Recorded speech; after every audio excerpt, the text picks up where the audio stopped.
What's real? I'm my real butt. This is my real butt. Like this is all natural. Okay. It's naturally flat. This. That's real to you. Your butt is naturally flat. This was Okay. real. All right. So, man, her and I go way back. We started comedy a little bit there. I was a little bit ahead of her, but she came in. I remember seeing you first perform. You know what I mean? So I know I was a little ahead of you. All y'all. But man, it's amazing to see how far you come. Did you ever know that you were going to be a comedian? Did you know you were going to be an entertainer? Entertainer, yes. I would have never thought comedian. And when I was in high school, I was always on stage. Like if there was a program, I was in it. If there was a center assembly, I was a part of it.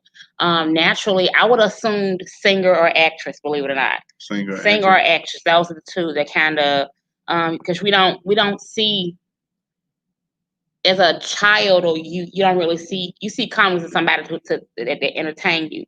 You don't see them as somebody that you can actually do. Yeah. You know, it ain't till you get older and you start seeing stuff. And actually, the idea of me to be a comedian wasn't my idea; it was somebody else's idea. Wow! Yes. Somebody dropped that on you. Yes, wow. She did. Wow, that's amazing. That's amazing to even not know that you would be in this place and end up here. So that's got to be mind blowing, and that's inspirational. Everybody checking in, salute.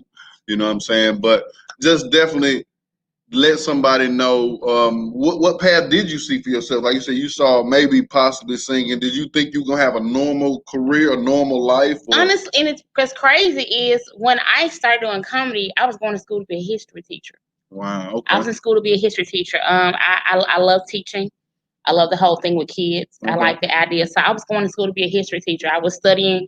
I had this idea that my history class was going to be different. I was going my master. We're going to teach history, and every time we teach a new period, I'm gonna come to class dressed like that period that day. Wow. And I'm gonna do a monologue like that period that day. I'm gonna make learning different. I'm gonna make, because you think, oh, history is so boring. History is like so interesting. It's just the way it was taught to us was wrong. It wasn't engaging. Yeah, it wasn't, so I think I said, okay, I'm gonna be a history teacher, and each one of my classes, I'm gonna be dressed like that period. I'm gonna do a whole monologue, and everything's gonna be from that era, that time, and I'll make it to where when you leave, you'll remember. Because, in high school, I hated history, but I had a college professor that made history so doggone interesting to where I love history. So I was gonna be a history teacher when I started doing comedy. Wow, that's so awesome! It was awesome to see you first start out, and you were stuttering and you were nervous. You don't stutter as much. Ooh, though. I don't. Yeah, but I still, if I get angry or excited. Yeah. Angry. I can remember angry. Somebody just or roasted. If I get angry, yes. If I get angry or if I get excited, yes. But it's awesome to see your progress. And the thing is that I gave you a shout out post, because I know I've seen you on the inside before you jump out, and it's like you nervous or you have doubt. But I applauded you, and I applaud you on you moving in spite of. Right, man. In spite of the fear, in spite of the doubt. If people only knew realistically, I'd be scared. Like, people like, you're so fearless. No, I'm scared as hell. See, that's a beautiful thing. Y'all don't know. I be scared every time I do something. I'm scared. See, that's real. That's what people need to hear. I'm scared. Like, real. I'm like, okay, I'm scared, but how can I word this? I'm scared, but I ain't no punk. Hey. Put it like that. I'm scared as hell, but like, it is what it is. But don't act like I ain't scared. And I don't have to have pep talks for myself. Have to have pep talks for my circle. I ain't by far. I ain't just, I got this. No, I don't think I got it. I don't think I got it. I don't think it just no. I'm gonna tell you. You brought up circle, and a lot of times you are a champion for women in comedy, and I'm gonna touch on that. But do you feel like there are cliques in comedy? Do you feel like you were a part of a clique? Do you feel like you are a part of a clique? Believe it or not, my circle, my immediate, I say I have several circles, if that makes sense. Okay. I have a comedy circle, Then I have this other circle. My circle ain't no comics in it. Okay. There is not a comic in my circle. Yeah. But in my comic circle, it's different people, and I go to them for different things. If that makes sense. Yeah. But that circle is important. Cliques, of course, cliques exist. I don't think I'm a part of any particular clique. Okay. I didn't do well. I didn't do cliques in high school. Okay. I don't do cliques in adulthood. I am for everybody. Yeah. I think sometimes people see you work with people more or around people more, and they assume, oh, y'all a clique. No, we're not a clique. Yeah. We just all have goals, yeah. and we all have this common goal of we got things we want to do, but we're also willing to work together to get them done. And it's a natural energy. Exactly. Too, so I think sometimes people misinterpret the natural energy. They clicked up. No, we ain't clicked up.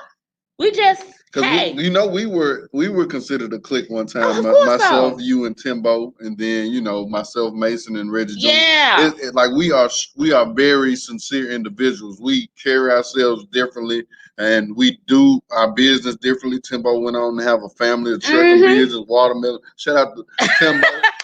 He's selling whatever, you know what I'm saying? And still doing his job. Oh my God. Yellow and red, whatever kind of watermelon you want, you know what I mean? So it's awesome to see where we have grown to, you know what I mean? And it's just, like I said, it wasn't ever a clique in my opinion, but I know it could be viewed as such, of course, you know what I mean? So of course. I really wanted to talk about it for a minute, but let's talk about being a woman in comedy, you know what I mean? And we're in your establishment. Before we get into let's drink to your success, to progress. Cheers, we got to bump a little bit.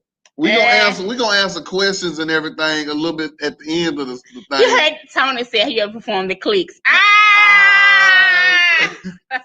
To Toya and success and everybody in success. Myself. Here. Let's go. Mm-hmm. They say it's early, sometimes it's right on time. So, women in comedy. Ha! What's your experience and what has that caused you to represent as far as kicking in doors or doing your own thing? What's your experience led you to? Being a woman in comedy, a black woman in comedy is just Lord Jesus, Heavenly Father. It's a different experience. Being a woman in comedy is not easy. I can say that from the environment when I first started up until now is a totally different environment. I remember when I first started, I was the only active woman on the scene at the time. Okay. Miss Keisha existed. Miss Keisha's clean, That's so right. She's over there. She wasn't in the gutter. She wasn't in the gutter with us. Now Miss Keisha, no. Miss Keisha wasn't in the gutter. Miss Keisha, we were open mics and all this type of stuff. Yeah. I was the only girl. So when you come out there and you're the only girl, you don't always get taken seriously. Okay. I can remember being accused. If I got a good gig, I slept with somebody to get it. Damn, for real? Accused of, that's what I'm saying. Yes. Accused by who though? Man, I can tell you stories. It was. I mean, you ain't got to name names. I'm saying, was it a joke or was it? No, she must have fucked so and so to get it. Really? Yes. Yes. I fucked this person to get this. If I got taken out of town, I fucked to get it. That's sour ass shit. But that's what I would get. I had to fuck. If I got a good gig, I fucked this up to get it. Or you could say for instance, I remember back in the day when we were, back in the day when there were shows, everybody came to the shows regardless who was performing. There was one thing about, when somebody had a show somewhere, yeah. everybody came, whether you performing or not. I can remember after those shows, there'll be like these comedy huddles, right? In the huddles, the guys would be discussing other rooms and stuff like that. If I walked up to the huddle, everybody would stop talking. So they would stop talking. So you feel like they was. I don't know. I don't know. They were like, "Hey, can I help you? I'm a comedian too." Wow. Like this. So that's how. So that's why it was like I wouldn't. I had to constantly have to prove myself. That's why I was so happy. Like when Ashanti finally came on the scene, I was like, "Yes, I got somebody else that I can kind of be with." Yeah. You know what I'm saying? Because that way, I was like. And There were some guys that were cool with me. There was some that let me know, bitch, we don't want you here. Really? Yes. So let me ask you something. Like, if you we don't want your ass we on the Real and Funny podcast, yes. So if you want to name names, you're more than welcome to name names. But let me ask you, so do you feel like you got gigs because you was a woman? No, I mean, not because you did something sexually, just because they needed a female on the show. Do you feel like it worked in your favor at all? You know, me and Timbo had this argument all the time. Okay. This is an argument me and Timbo have all the time. But I tell Timbo all the time, I have it harder because I'm a woman.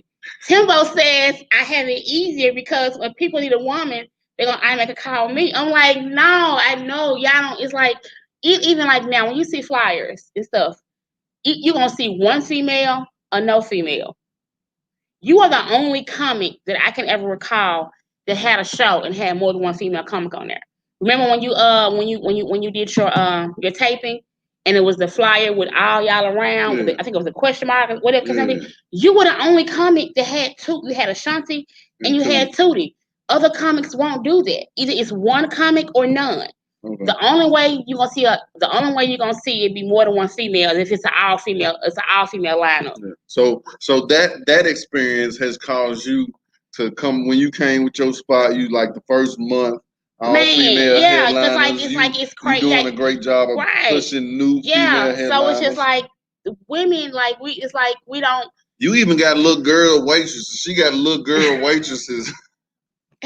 Man, I got a daughter though. Like I gotta let my daughter know mine. Like, and then I'm in a male dominated industry. Okay. This is male dominated. So I have to be like, otherwise people would try to walk over you. If I can just tell you some stories about shit that's been happening since I had the club. So you don't think males are being walked over? Do you know that males are being walked over? I don't know about males being walked over. I just know my experience. I know y'all got me fucked up. Let me let you know. Y'all got me fucked up. That's what I do know. I respect that, but let me let you know. Everybody get walked over in this. You got me fucked up. As long as you allow yourself to be walked over. Yeah. Because there's some comments that make, come on through, and I'm gonna throw you something.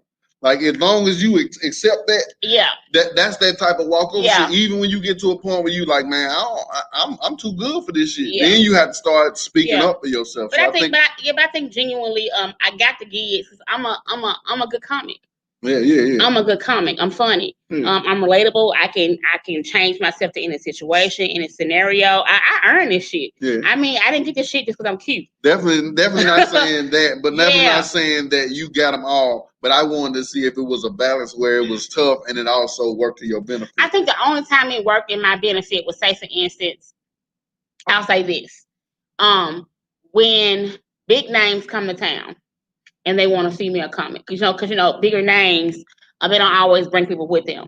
So if they come to town and say, hey, I only want a female to go before me, I would get that call. Then it would be my benefit because there aren't that many of us here in Memphis. But other than that, like, see, and the thing is, I would say publicly, or something I may have shared privately, that the part of the grind, you being a mother, having kids, and my kids were at a different age, so I'm at the club. You know what I'm saying? I'm at the club Thursday through Sunday. I said this not so long ago, on stage, that God is so crazy how He works things out.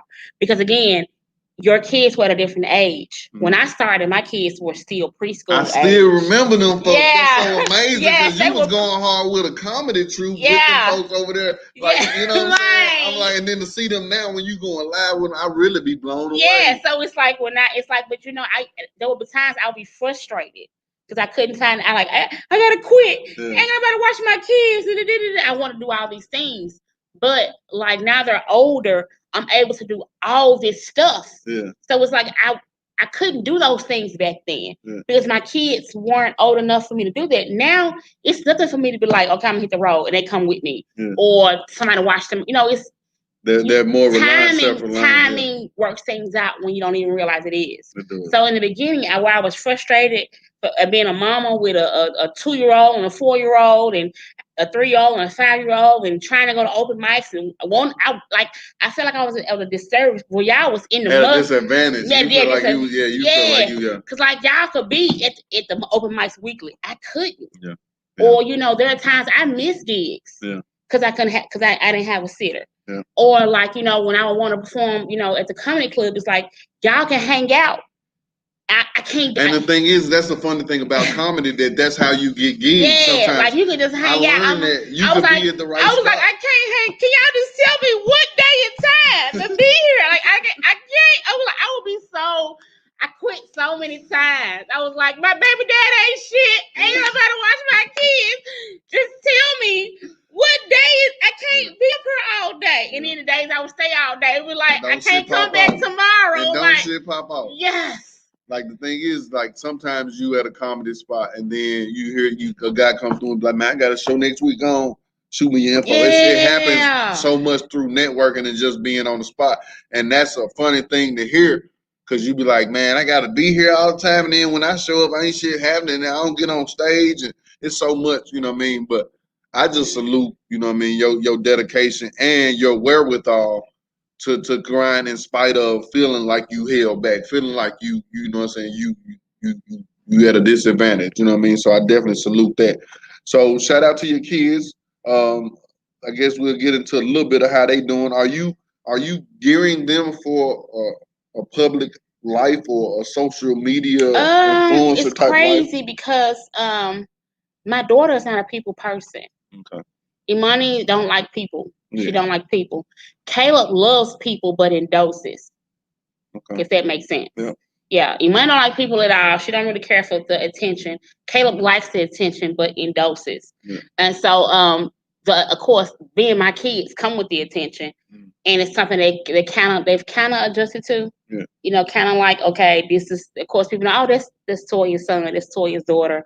Because I talk so much about Caleb and Imani, we go live at times. Yeah. So they're definitely adjusting to it. I think Imani is looking forward to a life outside of me. Wow. Yeah. Wow. I mean, I think you're setting a great example for, you know what I mean? I definitely think, you know, no matter which route she goes, she knows she is not confined to, I got to go to school, I got to get a job. Oh, she knows that she we talk about, man, we had a sermon today about, because she's in virtual school. Okay. And one class period, it didn't exist. And then I emailed and it exists. So now she's pissed at me because fifth period was chill and our fifth period is history. Oh, wow. You got to have to graduate. Well, girl, bye. So how old is she now? She's 14.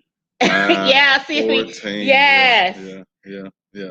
See, and I'm not really a public person, so I'm with Imani as far as like I don't really share my kids and go live with them and all that type of stuff because I mean I enjoy privacy. Right. You're a very private person. I enjoy keeping things to the cuff. You know what I'm saying, close to me because everybody don't deserve to know. I like people, you know, doing their thing. It's just not for me. You know what I mean? So I respect that 1,000. So what's the next step as far as your kids, your goal as far as putting them out there more or allowing them to just happen naturally? Or if I had it my way, my kids would embrace the life that we have. Because be a whole television they are her, the thing is they are her. Imani is the funniest of everybody. Yeah. She is the funniest. Sarcastically funny? Or just what? Naturally, like the stuff that she said with, I said, why the fuck didn't I think of that first? Yeah. Like the stuff that she says, the stuff she thinks, her mind, how she is the funniest out of everybody. Like her stand-up, when she does stand up, it's funny, but she won't do it. Like she won't do it. They're both like, and we're That's so amazing that she has a comedy camp with kids, you know what I mean? Right. And of course my kids have to go. Shout out Nate Williams. I see y'all checking in, man. They have to go, but they both so funny, like both of them. Now Caleb wouldn't mind being an entertainer. Imani's saying she wants to be an entertainer, but she don't want people looking at her. Yeah. I said, how the hell does that work? Because it's at 14, it's awkward stage. You still developing your body and everything. Because I don't want people like, man, I want people looking at me. How the hell does that work? People so hard. How you entertain people without them looking at you? Yeah, that's not gonna happen. No. Yeah. Yeah, unless you do it from all virtual. I don't know what the hell she gonna do. And people doing it, making it virtual, where they don't actually perform in front of people, but they actually have to get to a place where they have to perform. You're gonna have to. So how do you feel about the crossover? Are you gonna just continue to focus on the grind? Or are you gonna get into? I got the crossover. Yeah. I don't want to. Yeah. I don't like this. I mean, y'all cool and everything. Y'all definitely cool. Y'all are cool. This is great. Thank you so much for watching and listening and liking and all that good shit. But I like people. I like the real reaction. Yeah. But unfortunately, we're shifting over to a time to where it's important. We become a world of followers, likes and followers, likes and followers, likes and followers. And ain't no way around it. There's no way around. If you want to get booked, if you want to stay relevant, you got to have the likes and followers to do so. So it's like I don't want to, but I got to figure it out. I have to. And the thing about that is it's so hard and it's so discouraging to do because like I know me, like this stuff you got to be consistent with it. Yeah. And if you're not consistent with it, it won't happen. If I don't get likes and shares after a couple of them, I won't do this shit no more. I get discouraged. I'm like, nobody's watching, nobody cares. Yeah. So I'm not gonna do it. Like I've had a couple of stuff that accidentally went viral. Yeah. Like I had a video where I went outside and it was cold outside, wig. That went viral. Yeah. The Russ College made that video. Yeah. That went viral. But not enough for people to consistently care about what I'm doing. Also I know I'm gonna have to try to figure it out because we live in a place or we're in a time where people likes and shares means things to people. Okay. You have to be popular in order to be successful. And I think that my popularity in what I'm trying to do could benefit my platform. Yes. Does that make sense? Yeah. And not necessarily for myself, for others. Yeah, for your platform, and your platform does inspire and touch others. Right. So it's like, because sometimes I ain't gonna lie, I be like, dang, I'm mad at myself that I'm not more popular because I feel like if I was more popular, being like when I have a club and stuff like that. Because the thing about me in the club that I have, I'm not booking big names. I can't afford it. But I'm big on the comics you should know. So the people that come to my club are not comics people necessarily I'm familiar with. Where I'm like, dang. So when these people come to perform, they're good, but nobody comes to see them sometimes. So I'm like, if I was more popular, then people come see them, and then they will give them the boost they need. So I'm like, I'm sorry. I'm like, I feel so bad that I'm not popular enough. Yes, because of course, we're doing comedy in a city that's name driven, and sometimes in our city, it's not what's being done, it's who's doing it. Mm-hmm. We have a lot of that here, so it's frustrating sometimes to be like, well, dang, it ain't that I'm not doing some dope shit. I'm just not a person that everybody cares to follow, so they're not coming to my stuff, and it's not benefiting those who I take a benefit. So I'm beating myself up because I'm not who I should be to benefit those who I'm trying to benefit. Does that make sense? It definitely makes sense. Let me say this. I would encourage you to sell comedy. You know what I mean? Sell laughter. And just focus on selling comedy. Focus on selling laughter. The people you should know, those is a great hashtag. I'm saying not don't get away from that. I'm saying the selling the comedy, selling the laugh. People like to laugh. You know what I'm saying? Right. Again, they are sometimes committed or stuck into I need to know who it is. I mean, I get people texting me who had chuckles, you know what I'm saying, when I'm not there. But when I'm there, I don't hear from them. You know what I mean? So it mean people like who they like, and that's cool. But we just have to keep knocking down doors and kicking down doors. I ain't gonna stop.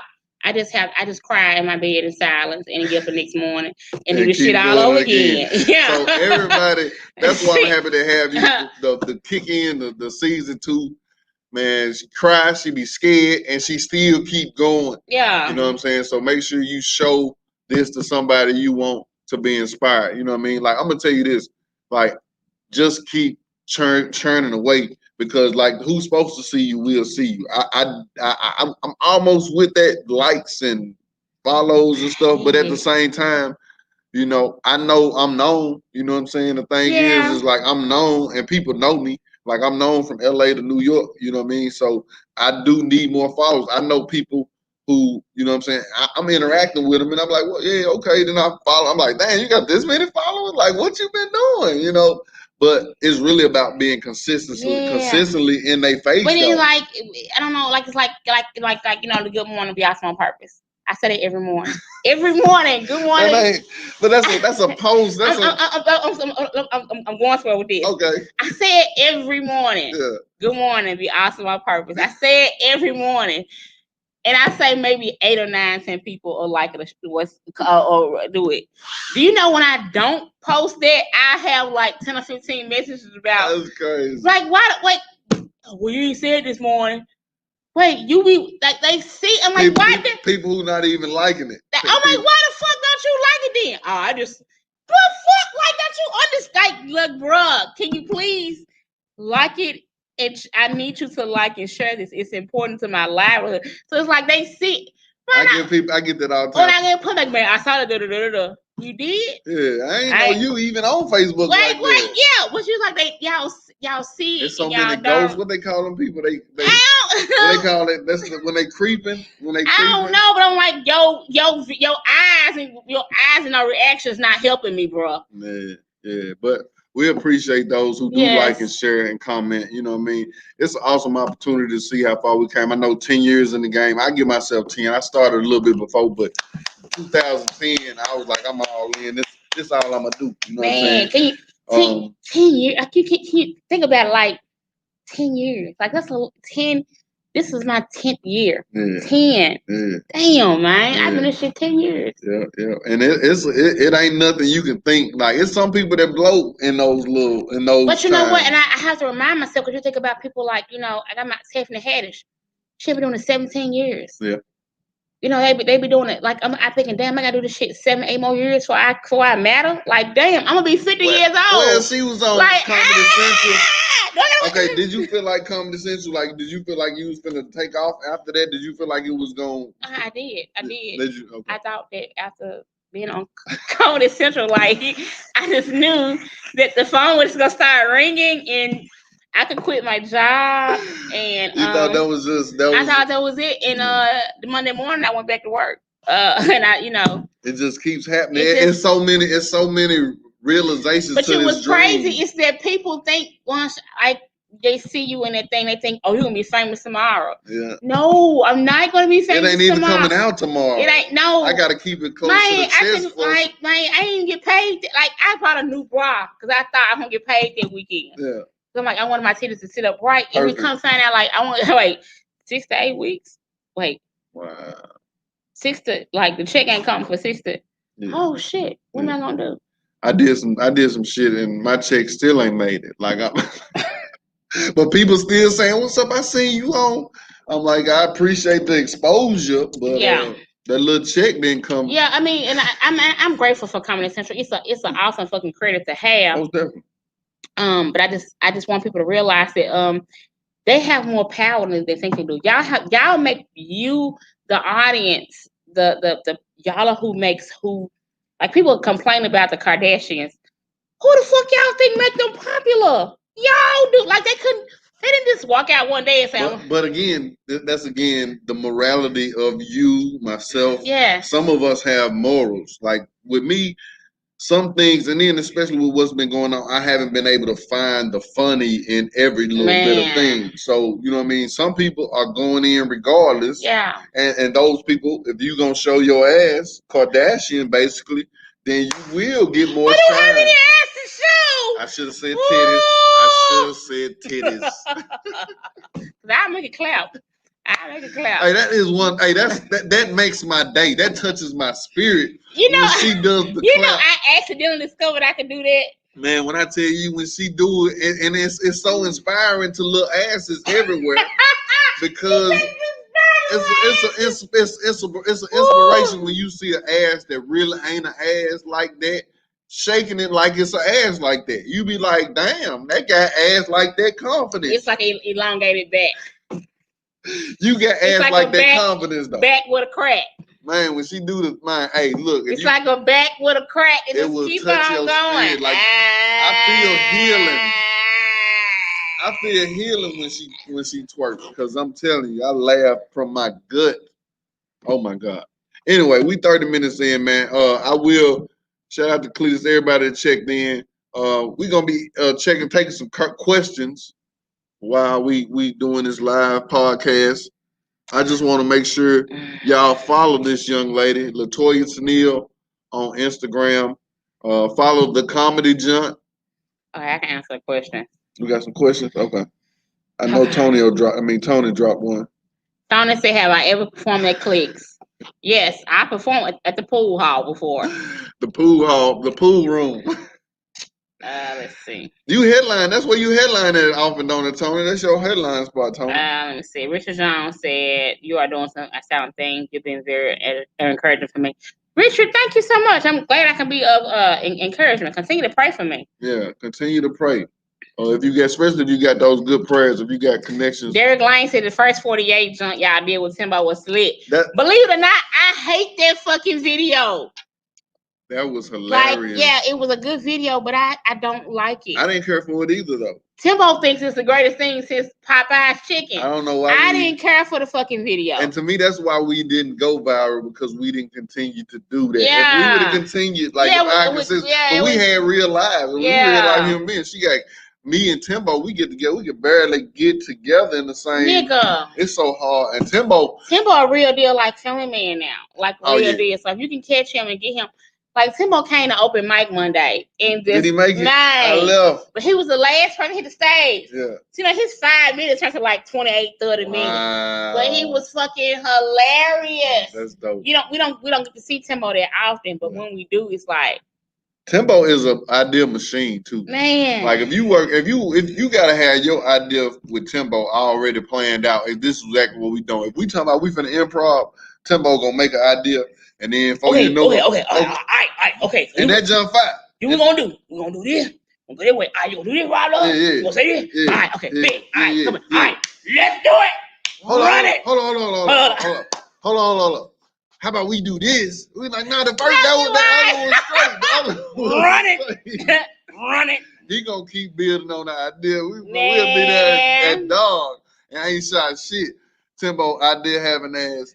But man, much love to all Memphis comics. I saw I don't even call it Memphis comics from Memphis. I saw I hate the term local comics. Yeah. Don't call me local. I'm a native Memphian. That's what the fuck I am. I'm not a local comic. What lessons have you learned that you can share as far as when you first began to now? Like I said, we see that you think one thing is boom, and it's not so much. What's something else you've learned? 10 years ago. Okay, when I started this wanting to be just a really dope ass comic. I was going to be the next Samora, the next Monique. That was my goal. What ended up happening was I started this process. I started doing it, and like I never set out to be the first woman to open a comedy club. The first woman. That was not my objective. I just wanted to be a real dope ass female comic. But what happened was stuff started happening. I ain't gonna complain about your shit. I'm not gonna complain. Complaining don't change nothing. You know what I'm saying? Your shit. Nah, I'm not complaining about your shit. This how you doing it? Oh, okay then. Let me go start my own. Everything I started was because something or somebody pissed me off. And I ain't gonna lie to you. Anything that I've ever done or started outside of what originally exists is because somebody pissed me off. If you piss me off, this is what we're doing. Don't even worry about it. I'm gonna start my own. So even down. That's a good lesson. A lot of people and see, to me, that people let haters fuel them, I guess. But I think that negative is the balance in the universe that is supposed to kick you in your ass to get you where you're trying to go. Yeah, even when I started at LOL Memphis, it was because there were tons of comedy shows going on. There wasn't no improv going on. So that's when I started LOL Memphis. When I started the comedy festival, we had a white comedy festival here in Memphis. And we were a part of it, but I noticed that it wasn't many brown people around me, or in the things that were going on wasn't targeted towards us. Okay, so I'll start my own comedy festival. Not to mention, I'm gonna tell you I was sick, selfish. The other reason why I started my own comedy festival was because I wanted to go to the comedy festival out of town. I couldn't go because I didn't have anybody to watch my kids. So if I start one here, I ain't gotta find no sitter. That's fantastic, man. I'll bring everybody to me. She using everything. I ain't gonna lie. I was like, so, man, she using that shit like weights. I was like, you give her, you ain't gonna give me this. I'm gonna make my own. Right. That's so so it's fantastic. like, I was like, I want to go to comedy festivals, but the me going so what I do, I just create one. I have everybody in the country come to me, and it worked. The comedy awards, we got left out of. It took 1 year. We got left out of the Best in Black. Woo! Yeah. They didn't do that. First of all, they didn't do a Best in Black category for us. That pissed me off. Yeah. Then they turn around and they had an out of town comic host that motherfucker.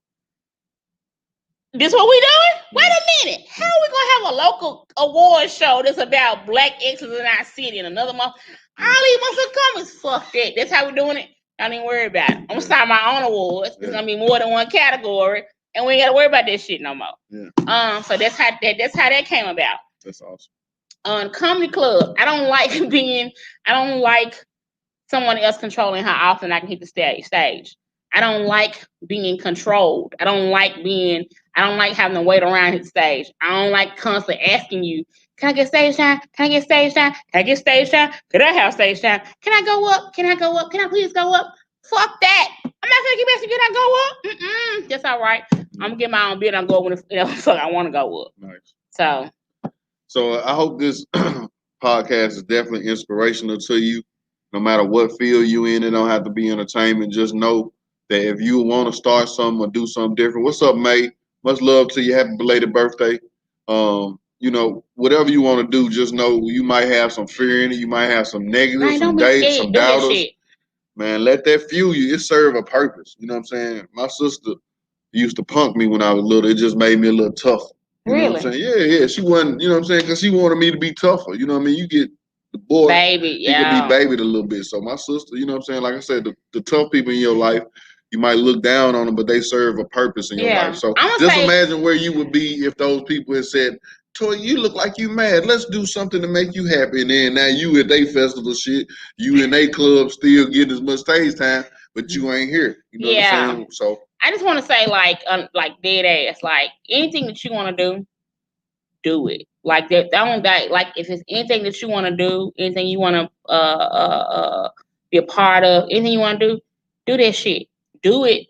Don't let nobody tell you can't do it. But also too, be careful who you share stuff with, because some people mean you well, but they don't understand. I remember sharing the idea of having a comedy club years ago with close people, and they be like, "Well, no, you shouldn't. You can't talk to them." They said you can't talk to them people because it's not that they don't. They can't do it, so they can't see how you can do it. Yeah. Sometimes people put their fears on you. Yeah. So if it's something you want to do, whatever it is, do it. So you a mogul, a future mogul. I've been saying this since I first met you. It's so beautiful to see it coming to be. You know what I'm saying? I just know that God sleep through me. Like to me, like I still got a long way to go. I got done some dope shit, but I still got a whole lot more. But you building though, and it's beautiful. That's how a mogul gets to be a mogul, because they begin to build. You a playwright, you know what I'm saying? A producer, director. You got so many credits. Run down a list of your credits. Like you said, you're the first Black woman to open a comedy club, first Black woman to create a comedy festival. Kids Comedy Camp. Comedy Awards. I was the first one to host their own show. Like when I started this, I thought, what am I going blank? I can't think of her name. But I thought she was the first woman to ever do it. Irma Johnson. Yeah. Irma said, "No, I ain't never did." I said, So I was the first. You know, so it's a lot of firsts that I didn't mean to do, but I did it. It's crazy. And sometimes we say first Black woman.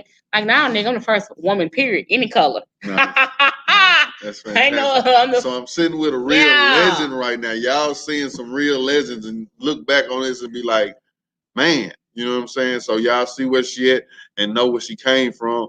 So we talked about real stuff. Give me something funny. What's funny to Latoya Tennille? What's funny to you? What's funny to me on Real Talk is right now that because of coronavirus going on, no other sickness exists.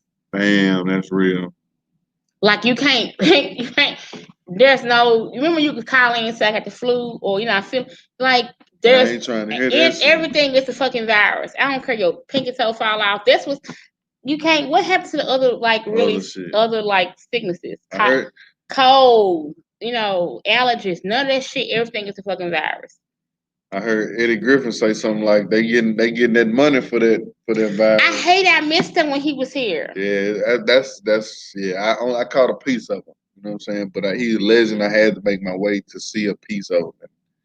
He is. I missed him. You know what I'm saying? And that's a part of the good thing about. That's what I like about your spot. I like Chuckles that they bring legends and people that you know and people you've heard of. And you get to actually see some people. Shout out to Funny Man Prescott. He has been a person who has laid the foundation work, groundwork, constantly. I think all the time, if it weren't for Chuckles, wouldn't be no comedy joint. Like I'm saying, Bartlett Comedy Spot before that, whatever. Prescott always. I remember when it was Funny Man Wings and things on Night Arnold. See, that's what I'm saying. I didn't even make that spot. It's been places he had so many spots I didn't even make. It was actually it's my old job now. Wow. I mean my job is there now. Wow. But it used to be a wing spot, and he had the stage was in like in a corner. Yeah. It was a little piece of stage, and back then I wasn't a comedian either. Yeah. So it was a. So you would go there and be entertained. Yes. Wow, watching comics. Watching comics. Wow, the first comic I went to see was D.L. Hughley live, and then when I started working with him, I was like blown away. It was like, wow, it's like crazy how far you come. It's just crazy how God will bring you full circle. I was excited when I met Monique for the first time. I was really excited when the first time I got a chance to because she's when she comes to Chuckles, she's isolated. You can't get to her.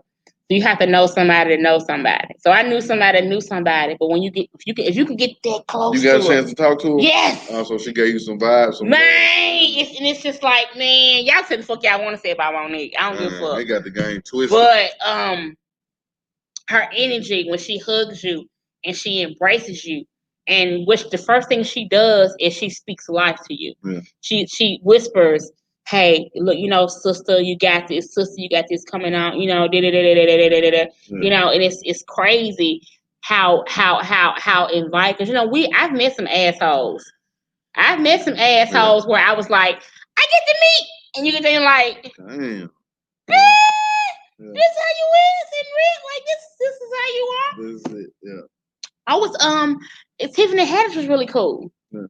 The weekend that I hosted for her, Tiffany, I was like, yo, this. She like people say she acts too ghetto. That's how Tiffany. That's how the fuck she act. Yeah. That's Tiffany. Yeah, that people who carry themselves like that, I love it. You know what I'm saying? I mean, Monique has a really genuine spirit. Some people are standoffish or don't even. You know what I'm saying? Woo! And I think I'm gonna get that title. Because you were so proud. You know what I'm saying? I want to say the most hurtful shit. I ain't gonna say her name. She came to Memphis to perform, and the venue that she was gonna be at. Of course, he called me. Hey, I got so in town. Can you go for her? I'm like, huh? Shit, yeah. So I get fresh, I get pretty. I go to the club. I'm there with her. I meet her. Hey, how you doing? About 30 minutes later, I get pulled aside. Hey. Oh yeah, I know I had called you and told you. But you can't go up. Why?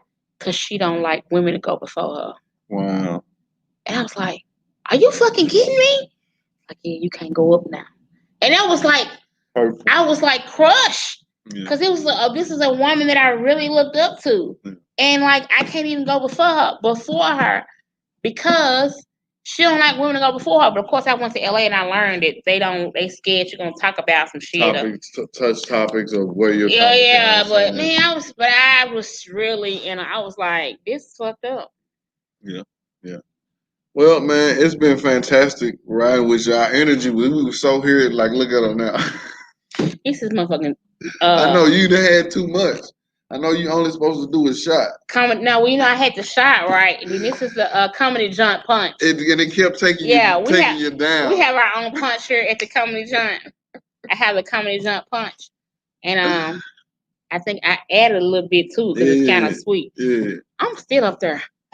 Yeah. Shout out to everybody, man. Make sure you come by the comedy jump for laughs, for comedy, for real comedy, and for seeing stars and people you should know. comics on the rise. You know what I'm saying? I'm actually gonna be here with my boys Reggie Jr. I'm and so Macy excited King, for that one. September 25th. So y'all make sure you get your tickets now at thecomedyjunk.com. You know what I'm saying?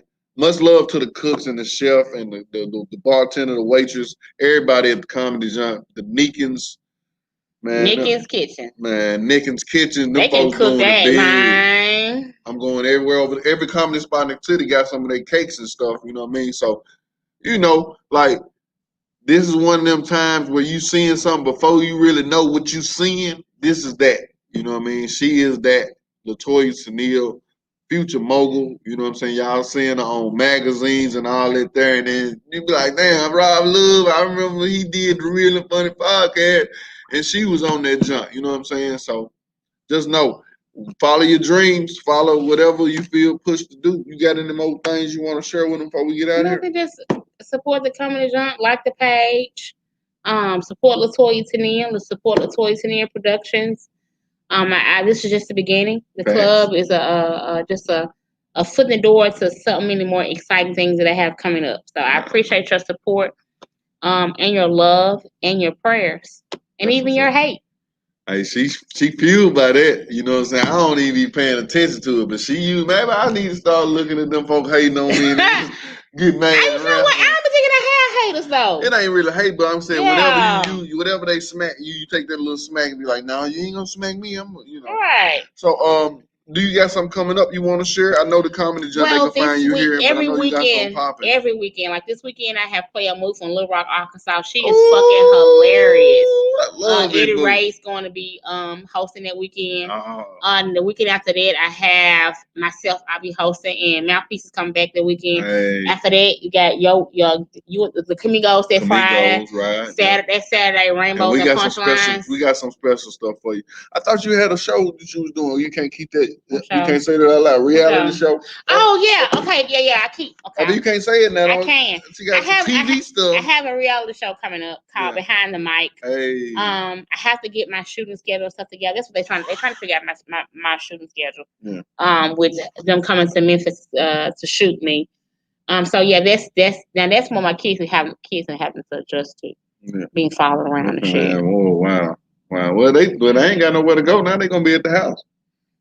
They ain't following the school. They following to the house. Yeah. Following to the front kitchen. Thank y'all for supporting the Real and Funny podcast. Any questions or comments before we wrap this up? We at 48 minutes. This thing right here is so cool. I ain't gotta wrestle with it though. Any questions or comments? I know I missed a couple. Jazz, thank you for checking in. Marcinetta. We got the toasted one. What's that red? Is that a redhead? You consider a redhead? I don't know what the fuck I'm considered. Yeah. My mama hair used to be red like that. I don't know. There we go. All right. There we go. All right. I think that's any questions or comments, any suggestions. Appreciate the love, Troy. Little asses everywhere. Cletus, everybody that checked in. Thank y'all for checking in. Slew. That's first 48. We already went over them. Mm-hmm. Yeah. Thank y'all so much for checking in. What that mouth do? Cut it out. She's so silly. Marcinetta Williams. She performed here. K3. It was some real owners, bosses checking in too. That's what's up. Yeah, K3 Lounge. Derek out there. Again, this has been another episode, season 2, episode 1. Real and Funny podcast, man. Y'all check us out on Spotify. We on all social media networks. We doing it. Y'all stay live. Stay tuned. Stay tuned to what we got coming up. The Comedy Junk. The comics you should know. Hey, that's what it is. Y'all make sure y'all follow and support. Appreciate y'all tuning in today. Peace and love.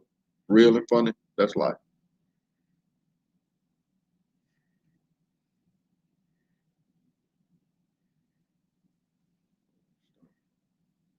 Perfect. Here you go. Look at this pop up. Yeah. People be thinking that's real church.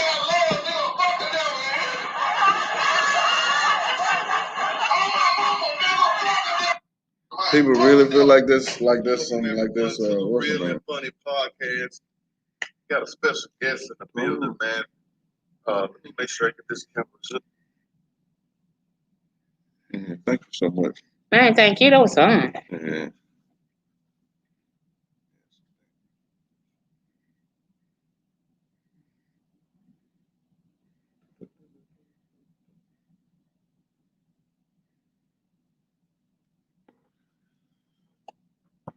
So